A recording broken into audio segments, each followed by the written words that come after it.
Hello and welcome to Living Science. Today we are with one of the best known teachers of Delhi University, Professor K. Muralidhar. At the university, in addition to teaching, he also conducted research on buffalo hormones like luteinizing hormone, thyroid stimulating hormone, follicle stimulating hormone and prolactin.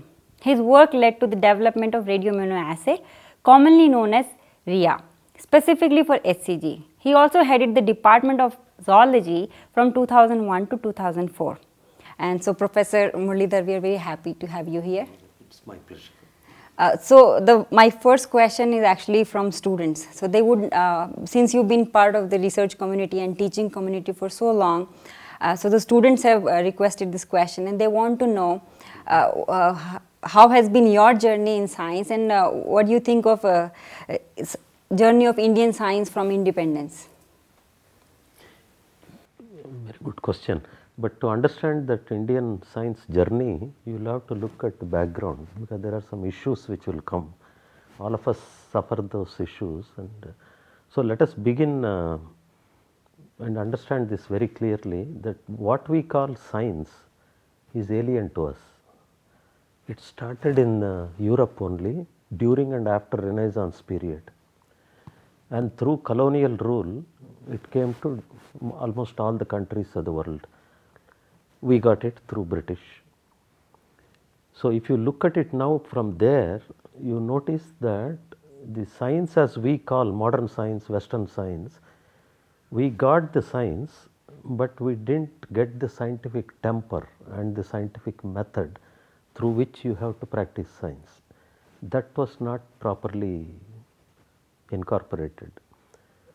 However, if you now come to the specific question that you are asking, during the colonial period, after 1857, when the three first universities started in Calcutta, Mumbai, olden days Bombay, and Chennai or olden days Madras, till 1947 when we got independence, the science was pursued, but it was sporadic because there was no large scale funding, there was no systematic funding. Only applied problems were important for nation, and so they were tackling some diseases, public health problems. However, in basic science, voluntarily some people did enormous good work, and the reason for that, you can reel out all the names, for example, Meghnad Saha, Sir C.V. Raman, Satyan Bose, Homi Baba also to some extent. The reason was that to achieve excellent science, there must be some stimulus, underlying stimulus. And for people before 47, the stimulus was that we want to be free nation. There was a tremendous sense of patriotism, and that drove their egos that we should do original work and be equal to the so-called rulers who are from alien. And that drove, and you can see that all the greats of Indian science is all from the pre-independence era. After independence, naturally, one man was responsible for establishment and spreading of this, including quality consciousness, was Jawaharlal Nehru, our first Prime Minister, a highly evolved person and intellectually a giant. And he was very close to science. In fact, among his friends, you can count people like Einstein and others, Arthur Eddington and other people. So he promoted, but the biggest problem for us was funds. The newly founded Indian nation suddenly realized it is not very wealthy. Of course, this is a contrasting statement. India is a very rich country, but it mostly contains poor people. So what is that richness is somewhere else. Still he tried and he modernized and he encouraged science, but because this science is heavily dependent upon a manufacturing industry which has to give the instruments and other required things, which did not develop much. So in the post-independent era, it is only the contribution came, but it was a struggle, because you will have to establish infrastructure, most of it is imported. and that of course will hurt the quality, because the quality itself was defined in a new context. Quality now meant turning out mega projects and massive data and more precise and accurate data collection. It did not emphasize the quality of the question that you are asking. So what happened was, India increasingly after independence started turning out very good work, but not great work. Good work means something which is technically rigorous, and increasingly if you go to the last one decade, you see people publishing in high impact factor journals. That is an indication of what we call standard work, but it should not be misinterpreted as great work, work of significance. Whereas in the pre-independence, they wanted to have that satisfaction that we are also equal to others. So they emphasized original and they published only original work. You are aware of Bose-Einstein statistical thermodynamics, or any other Meghnad Saha, outstanding work by any global standard. That is where we have to emphasize that science is global. There is no Indian science, Spanish science, French science and all. So once you make yourself part of the global community, you automatically come to the high standard. Whereas if you think only in the regional context, you do not have any awareness of what is standard. So you turn out cheap work, irreproducible work, something which caters to the local community. That is the basic characteristic of it. However, after M.G.K. Menon became DST secretary, thrust areas were identified. Heavy funding was given to only those thrust areas. So after 1980s, you will see a sea change in the type of work Indian scientists turned out and how they stand among the global leaders. That percentage also increased. All this came because sound science policies were spelt out and executed, and that is continuing. And the unfortunate part here is, in the physics, if you look at the tradition of PhDs in the physics departments, the thesis invariably would have involved manufacturing or making a prototype instrument in India in that department and collect your data from that, and another chapter you add by comparing the data with the data collected by imported machine.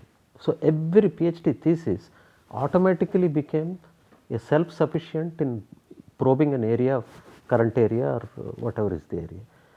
In the case of chemistry, as Indians by and large are extremely good in synthetic organic chemistry, manufacturing industry which makes chemicals of increasing purity, sophistication and complexity also was established and ran. Some of the Indian companies are outstanding by any global standard, and they cater to the needs of the so-called chemists, the research professors. So everything was fine, there was nothing. The challenge was only here. The more tough question that you ask, more tough challenge that you take, your work will also be good. This was missing in biology.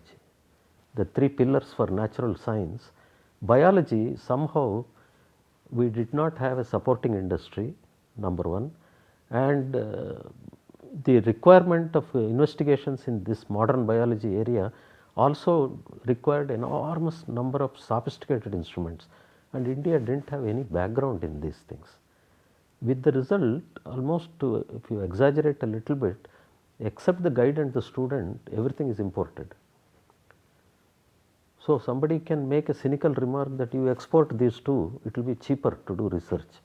Couple of new issues also influenced the quality of work. At least one of them is increasingly biology. Some of you are familiar with experimental biology. You will have to work on model organisms, and if you are talking about animal science related work, model organisms are there, mice, rats and other things. And then we have this social attack from the animal rights and other activists, which is also hurt the quality of animal related work. And this is more so, see, research in this country is done in 2-3 sectors. There is a strategic sector which is the space, defense and atomic energy.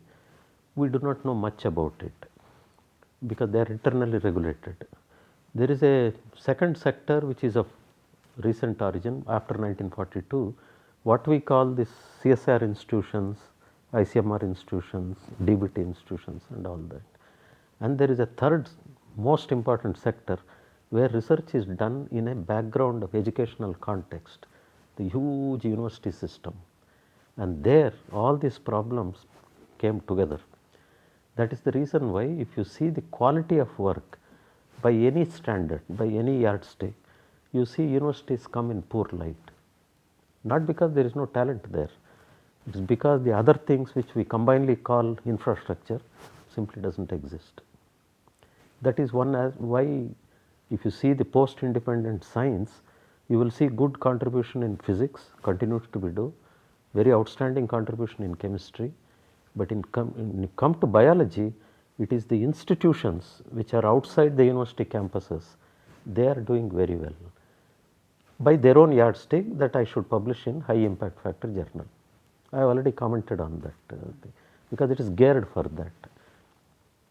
That is the thing. So, the need of the hour is to look at infrastructure in the university system.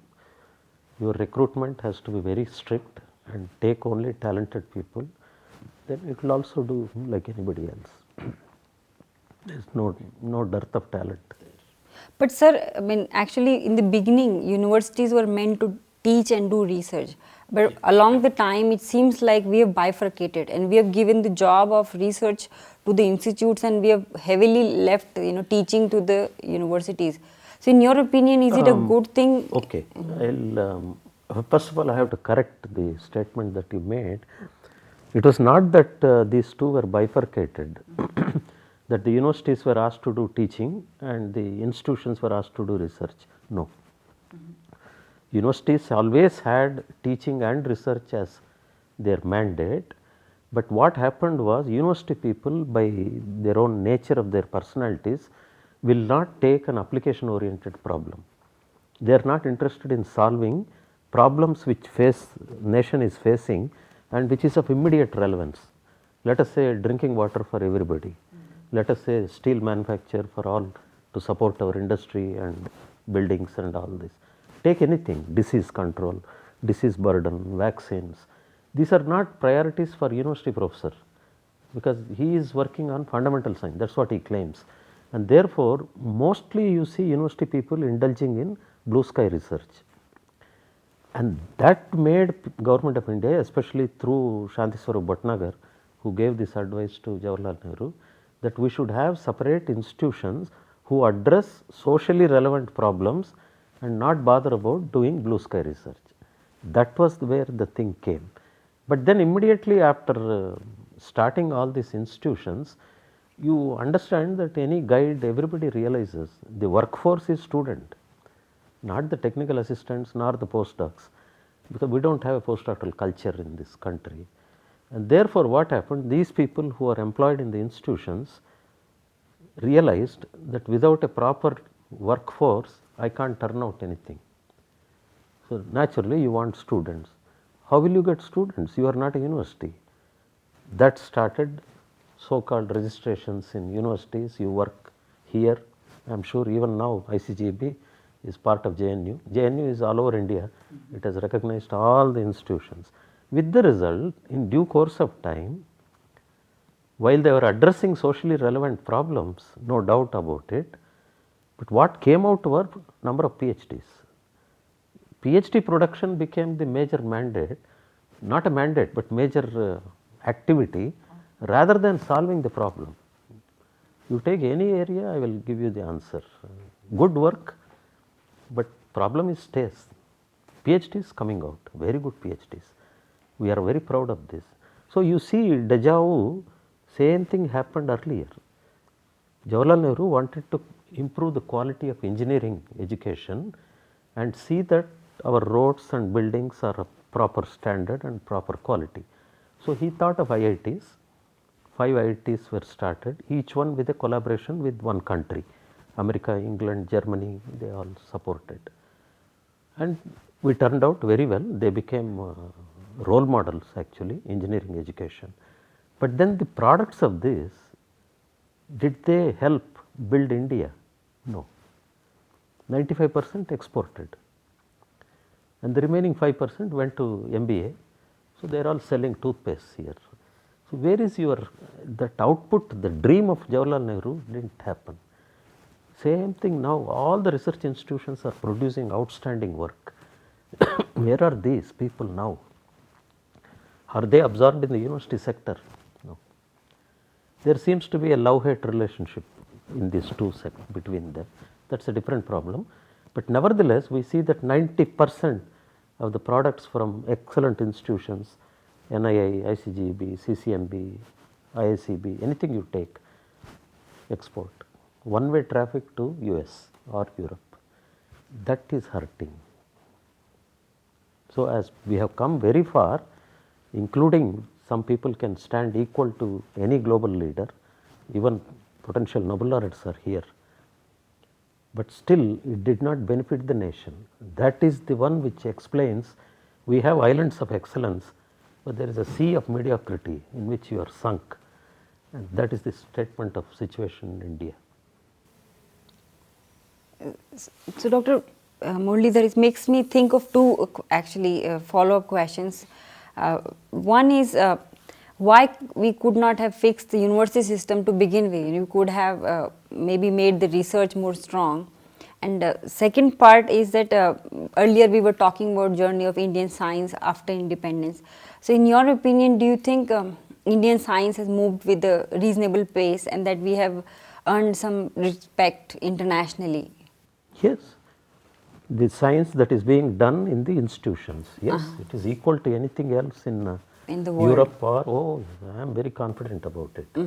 What I am referring to is the university system, which is the largest, if you look at all this research community, the largest size is university. In fact, the National Knowledge Commission, Sam Pitroda is the chief advisor, they have recommended 1200 universities in the country for a population size of this. So, now you immediately realize, instead of learning from how Bombay University ran, Calcutta University ran or Madras University ran, we simply went on opening university after university after university. It became more a political game rather than the primary mandate that I should have highest quality of education imported as well as a certain quality of research being turned out. That is the reason why you see often remarks in the newspaper that if you take a top 100, top 200 or even top 300 of global level, no Indian university comes in the picture. There are many other reasons for that, apart from that we do not seem to have that level of standard. That is the straightforward answer, but there are many other reasons for that. So, that is where the political system attacks, saying there is no quality in this, and the research institutions also attack, saying that we are doing well, you are not doing well, so you have a less than contempt for that. But they do not realize that if you have 10 rupees as a total funding, 9 rupees is going to research institutions, and that sector, university sector is growing. In other words, you have, let us take say CSIR, there are 37 institutions, each one will have a budget which is equivalent to 10 universities. Ultimately, funding is one which drives minimum quality, and therefore, the universities are suffering both explosion and implosion. The implosion is because recruitments were not done properly, vested interests, and you know all these things. I will look at it from as a sociology problem. Basically, it became a middle class perk, jobs, not for any passionate research that I need a job, security. With the result, the middle class started grabbing these positions instead of talented people. And that is precisely what is the situation. And people are expanding that sector. Delhi has more than a dozen universities, one city, right. So, therefore, both funding as well as wrong recruitment has done lot of damage to the university. In spite of that, there are good people who have turned out good work.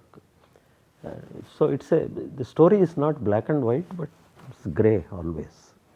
But can we fix it by, taking more involvement Yeah. of institutes and, they Yeah. become little bit part of universities and vice versa, just some channel? See, for the university sector, there is a agency called University Grants Commission. Now, this is supposed to look after not only funding as well as maintenance of standards and all that. Like every institution in this country, you start with lot of fanfare, lot of ideals, but the lifespan is, average lifespan is about 15-20 years. So, what happened in the beginning, it was very good. Slowly it became basically a funding agency without any regard for what actually is going on in the university system. Now, a corrective measure has been taken. UGC itself, probably under pressure from well-meaning people, has started a new scheme where scientists who have done outstandingly well in the institutional sector and who are around 50 to 55 age, they are being recruited by the UGC and appointed in good universities or middle order universities and ask them to do that quality research here where the soil is different, but the seed is good. And they have this attraction that you work up to 65 or even 70. So, they have another 10 to 15 years of productive life where they will bring the quality, change the system. That has recently been initiated. I think 3 rounds of selections are also have been done. So, hopefully, if these people who are doing very well in the institutional sector, if they are attracted and asked, please come as a professor, do research here, take care of these students and build the infrastructure also, I think things will change. Then probably the institutions will be once more asked to address real problems, application oriented problems, not blue sky research as it is happening in majority. So you touched a little bit on, what kind of questions we should ask, for a research question. And in your opinion, what sectors or what areas, because sometimes what happens most times, whatever your postdoctoral problem is, you continue doing that, and most times your postdoctoral experience is outside the Europe, US, and those questions may not be relevant, but you're trained that way. And then what do you think the kind of questions those well-trained scientists should ask in India, or should they be continuing same questions? See, continuing the same old work is not wrong. All that didn't happen was that you go abroad to learn techniques, but the questions that you raise here must be your own. That was the missing part. So, people went abroad, many people went and came back like dilute bugs. There was nothing, no change in the person. Majority those who came back, because they were so much there enamored of that kind of work, the quality of work, they continued to do that, and therefore they became branch officers of their postdoctoral bosses. And many of them continue to have one leg in there by frequent visits and to create hybrid vigor, and therefore continue to produce good work. But when you look at it from where, is this your original work? Did you ask a new question? No. That is where the missing part. On the other hand, if you ask why didn't people do that? Because people here also remember science is done not just for personal satisfaction, it is also to build a career, which is a middle class attitude.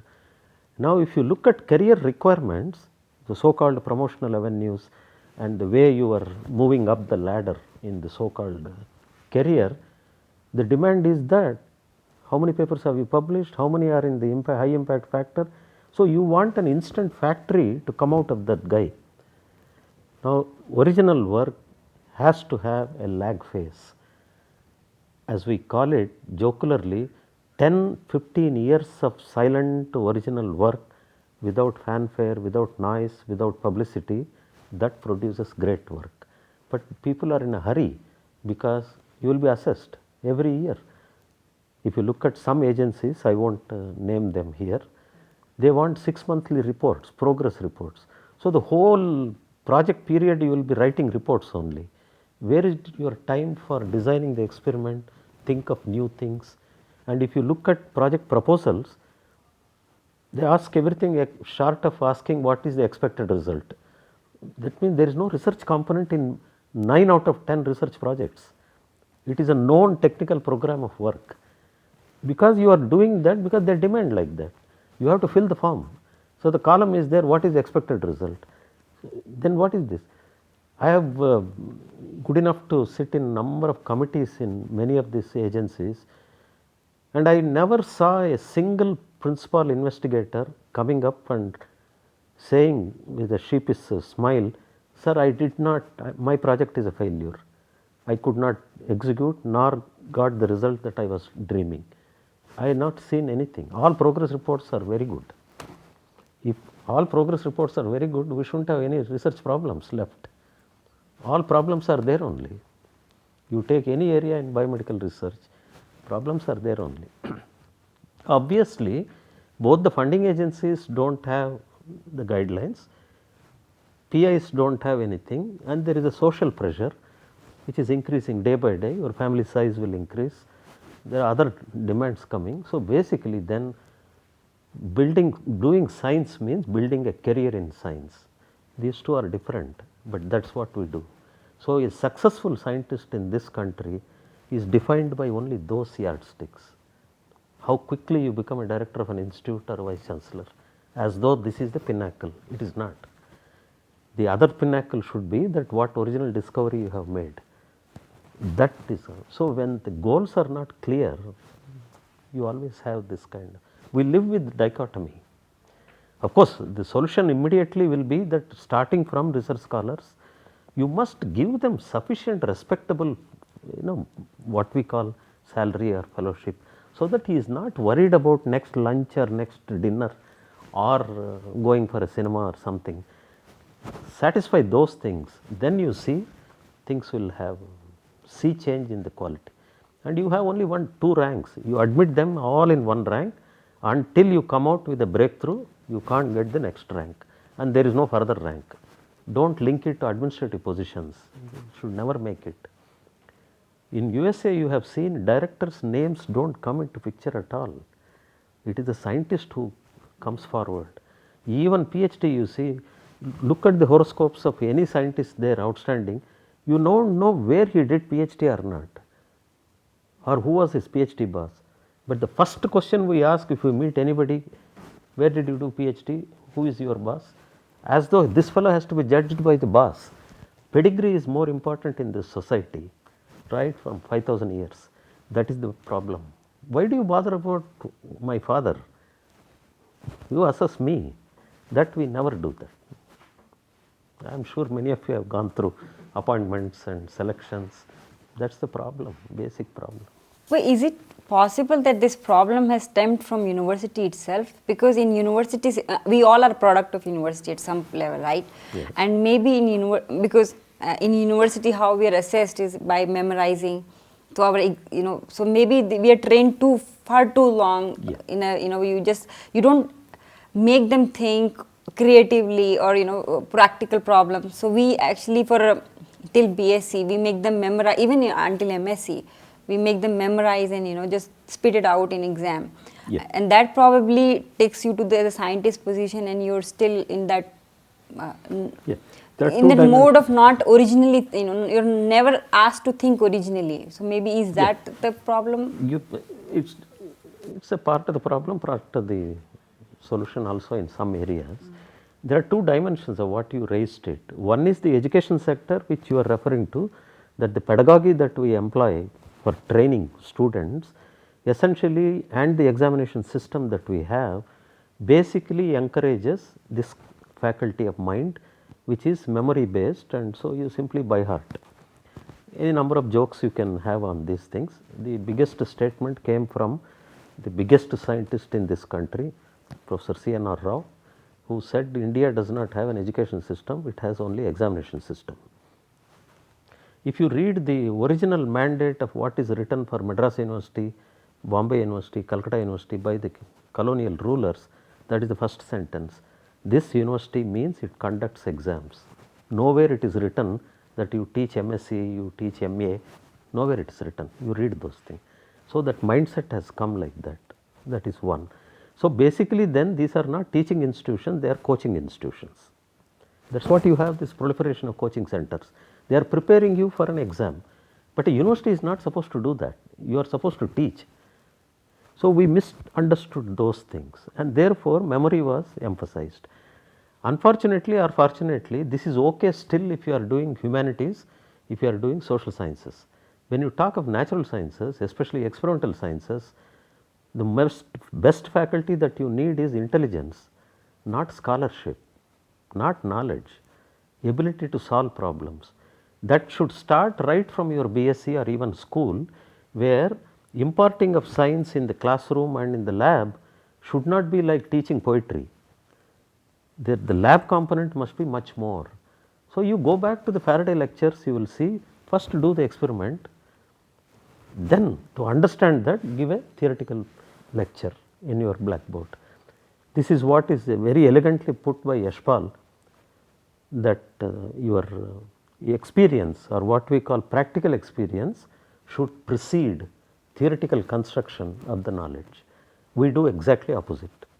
You will see any number of teachers giving you very elegant lectures, and the students have never seen the lab. Biotechnology is one classic example on that. There are 57 universities which are giving MSc biotechnology. Neither technology nor biology you will see there. There are exceptions, of course, 5, 6 are very good. Jawaharlal Nehru University, Hyderabad Central, Jadavpur, Pune, Madurai, they are good, but not everybody, because they converted this into teaching Shakespeare or Milton. Therefore, you simply have blackboard and a captive audience who have no choice. Therefore, that is what is happening. But if you change that, some of us have done that. If you see even the question papers that some of us set, there is more problem solving than information recall. There is more open-ended questions where situational problems are given in areas like ecology or molecular biology or anywhere. You solve the problem, and there can be more than one answer. There is no correct answer, there is a logical answer. Logic of thinking and analysis is what is required for a scientist. A scientist need not be creative genius, he should be very intelligent. Convergent thinking is called intelligent. Divergent thinking is creativity and all. You need that for technology, you need that for music, you need that for performing arts, where you have to imagine. Science is not that. Attend to the problem and it will have to crack, because you marshal facts from different directions, put it on the focus, the problem will solve. That is the faculty which you will have to improve through education. So, the emphasis should be problem solving ability and application of what you learnt, theory, to solve a problem rather than information about that. There is another drawback in the Indian education system, and that is that we emphasize more on the history of science rather than science. Any lecture, all good speakers, they will tell you all the dates and who did what and all, without telling you how the idea has come, what experiment led to that idea, which observation led them to go for parallel thinking, out of box solution. Nobody will tell you. That will come if you are also a practitioner. So, that is the reason why university teachers should do research. If you are not doing research yourself, everything becomes a second hand information or even third hand, as in many cases. So, you simply become, before the classroom you vomit, and in the exam they will vomit. In between nothing happens. No? That is wrong. That is why we come back to the same problem. Research and teaching have to go together. The same thing here. If you do pure research without an educational context, then the second aspect of science, which is communication skill, will not develop in research institutions. There are, I know no names again, outstanding scientists who can't speak one English, grammatically correct English. Outstanding scientists, no names. So the whole point is everything is important. Science is an enterprise.